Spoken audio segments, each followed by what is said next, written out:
श्री कृष्ण और यक्षलोक का अदृश्य रहस्य।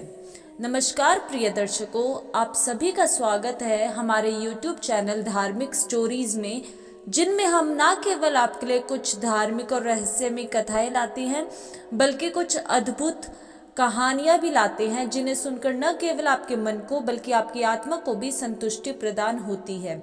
ऐसी ही एक और धार्मिक कथा के साथ आज हम अपनी वीडियो की शुरुआत करने वाले हैं। लेकिन वीडियो को स्टार्ट करने से पहले अगर तो आप इस YouTube चैनल पे पहली बार आए हैं और नए हैं तो चैनल को सब्सक्राइब कर लीजिए, बेल आइकन हिट कर लीजिए, ताकि जब भी हमारी अगली नेक्स्ट वीडियो आए आप सबसे पहले उस वीडियो को और उस कथा को सुन के अपने मन को और अपनी आत्मा को संतुष्टि प्रदान करें।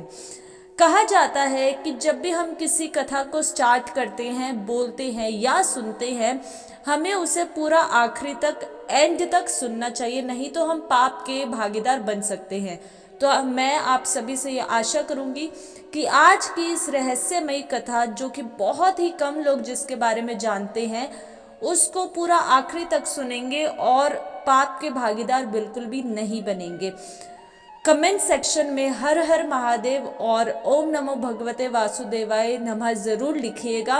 और चलिए इसी से हम अपनी नेक्स्ट आज की वीडियो और कथा को शुरू करते हैं, जिसका शीर्षक है श्री कृष्ण और यक्षलोक का अदृश्य रहस्य। भारतीय पौराणिक कथाओं में यक्षों का वर्णन कई कथाओं पर मिलता है। वे कुबेर के अनुचक होते थे और प्रकृति के रहस्यमय शक्तियों के रक्षक माने जाते थे। ऋग्वेद, महाभारत और पुराणों में यक्षों का उल्लेख आता है, लेकिन उनके लोक का रहस्य आज भी अनसुलझा है। यक्षलोक हिमालय के गुप्त स्थानों और पाताल लोक के मध्य स्थित था, जिसे साधारण मानव नहीं देख सकता था। वह एक दिव्य ऊर्जा प्रभावित होती थी और जो देवी देवताओं और ऋषियों को भी आकर्षित करती थी। परंतु एक समय ऐसा आया जब यक्षलोक का संतुलन बिगड़ने लगा और यह संकट इतना गहरा हो गया कि स्वयं कुबेर को भी भय सताने लगा। यह कथा उसी रहस्य की है जब स्वयं श्री कृष्ण को यक्षलोक की रक्षा के लिए वहां जाना पड़ा। यक्षों की उत्पत्ति स्वयं ब्रह्मा जी ने करी थी। जब सृष्टि का निर्माण हुआ तब उन्होंने 3 लोकों की रक्षा के लिए विभिन्न शक्तियों का उत्पन्न किया। देवताओं को स्वर्गलोक का स्वामी बनाया गया, असुरों को पाताल लोक का और यक्षों को पृथ्वी और अंतरिक्ष के मध्य स्थित अदृश्य लोक का रक्षक बनाया गया। यक्षों को अपार संपत्ति और रहस्यमय शक्तियां दी गई। उन्हें एक ऐसा दिव्य रत्न प्राप्त हुआ जिससे अलात चक्र कहा जाता है। यह चक्र एक अद्भुत ऊर्जा यंत्र था जो पूरे यक्षलोक को अदृश्य रखता था और उसकी रक्षा करता था। क्या यह एक धूर्णशील ऊर्जा चक्र था जो स्वयं ब्रह्मा द्वारा निर्मित था? इसका मुख्य कार्य यक्षलोक को अदृश्य रखना था, ताकि कोई बाहरी शक्ति वहां प्रवेश ना कर सके। उसकी ऊर्जा से यक्षलोक में असीमित धन, दीर्घायु और रहस्यमय शक्तियां प्रवेश होती थी। लेकिन यह चक्र यदि असंतुलित हो जाता तो यह स्वयं यक्षलोक का नाश कर सकता था।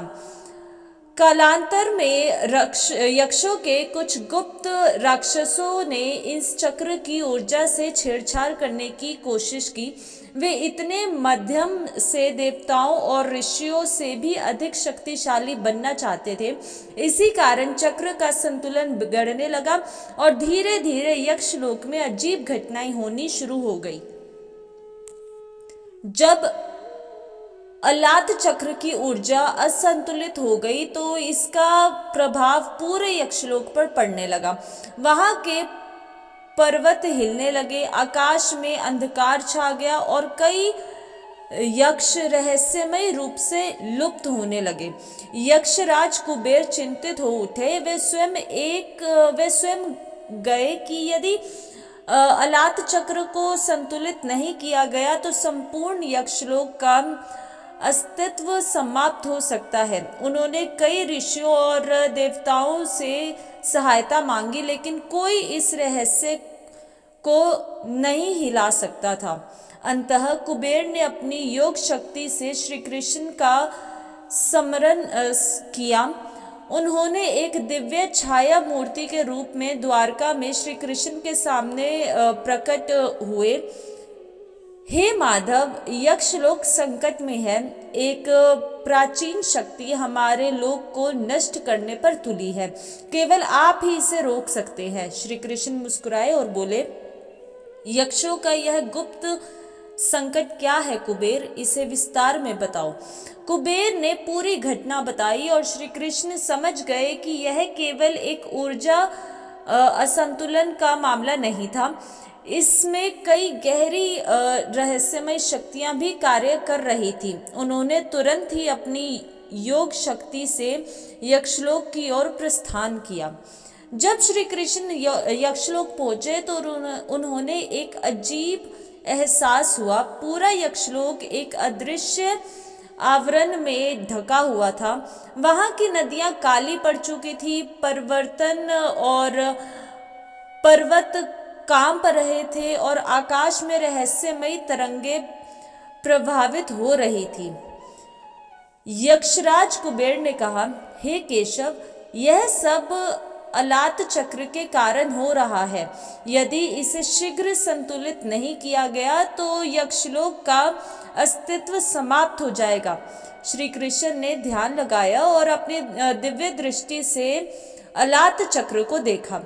यह अब नियंत्रण से बाहर हो चुका था और अपने चारों ओर एक रहस्यमयी ऊर्जा उत्पन्न कर रहा था। जब श्री कृष्ण ने उस चक्र को स्पर्श किया तो अचानक वे एक अदृश्य शक्ति में बंध गए। उन्हें लगा कि वे किसी काल चक्र में फंस गए हैं। चारों ओर अंधकार था और वे एक दूसरी दुनिया में खींचते चले जा रहे थे। वहां उन्होंने एक दिव्य ऋषि को देखा। वह कोई और नहीं बल्कि महर्षि कक्षपद थे, जो यक्षों के आदि गुरु माने जाते थे।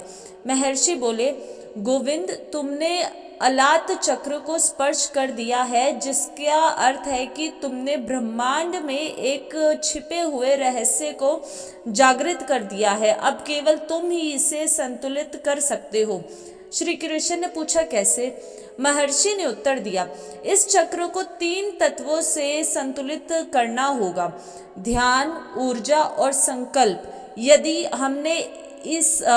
हमने से एक भी असफल रहा तो यह चक्र संपूर्ण यक्षलोक को नष्ट कर देगा। श्री कृष्ण ने अपनी योग शक्ति से चक्र के भीतर प्रवेश किया और वहां 3 दिव्य प्रतीक देखे। सूर्य का चिन्ह यानी कि ध्यान, वायु का प्रभा यानी कि ऊर्जा, शंखनाद यानी कि संकल्प। सबसे पहले उन्होंने ध्यान का प्रयोग कर अपनी चेतना को स्थिर किया। उससे चक्र की गति धीमी हुई। फिर उन्होंने अपनी ऊर्जा को केंद्रित किया और वायु तत्व को संतुलित किया, जिससे चक्र का कंपन रुकने लगा। अंत में उन्होंने अपना पंचजन्य शंख बजाया, जिससे संकल्प शक्ति उत्पन्न हुई और चक्र पूर्ण संतुलित में आ गया। जैसे ही चक्र संतुलित हुआ, यक्षलोक पुनः स्थिर हो गया। चारों ओर प्रकाश फैल गया और यक्षलोक की अदृश्यता फिर से स्थापित हो गई। यक्ष महाराज, यक्षराज कुबेर और सभी यक्षों ने श्री कृष्ण के चरणों में गिरकर कृतज्ञता प्रकट की। श्री कृष्ण मुस्कुराए और बोले, हर शक्ति का संतुलन आवश्यक है, अन्यथा वह स्वयं का ही नाश कर सकती है। अब मैं लौटता हूँ, लेकिन याद रखना, जब भी संकट आए तो धर्म का पालन करना। इसके बाद श्री कृष्ण अंतर ध्यान हो गए और यक्षलोक का यह रहस्य सदा के लिए अदृश्य हो गया। जय श्री कृष्ण। बोलिए, ओम नमो भगवते वासुदेवाय नमः।